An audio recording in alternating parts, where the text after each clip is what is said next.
Ekisa kibeerera. But because the grace of God lives forever. Era ye yabafunira ebyokwebika. So because the grace of God is always there, then He got for them what to cover themselves. Ne batambula. And they walked. Naye n'abagwa mu lusuku.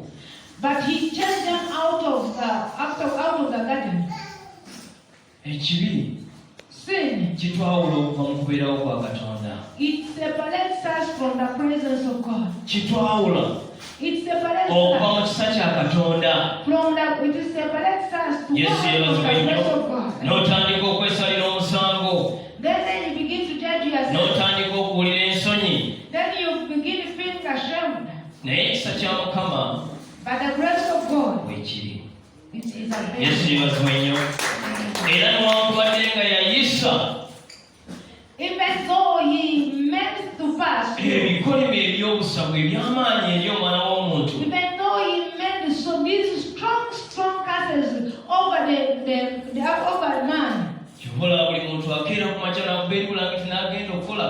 That's why every morning you kick off the blanket, you go to work. Kubanga yagamba mu ntuuyo zo Because He said it's through your sweat. onajjanga ekyokulya. It's why you will get what to eat. Yesu yebazibwa ennyo. Praise the Era awo Lord. ne piini y'abakya erumibwa nga bazaala wetandikira.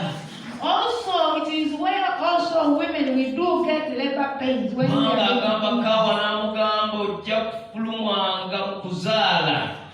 because He told Eve and said, through giving birth, you will have labor pains.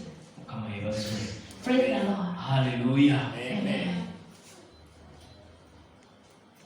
Buli wolawo omusota n'okuba ku mutwe So when you see the snake, you just hit the head. ne bakuba tegugenda kwojja.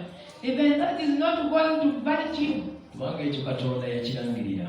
Because God declared it over it. Bw'amala okuga nti gunaatambuliranga wansi After saying that it will crawl nga down, gwegululira ku lubuto, just walking over its berries. n'agongera bwe n'abaana b'omukyala ono And He said, even the children of this woman, banaakubanga ku mutwe.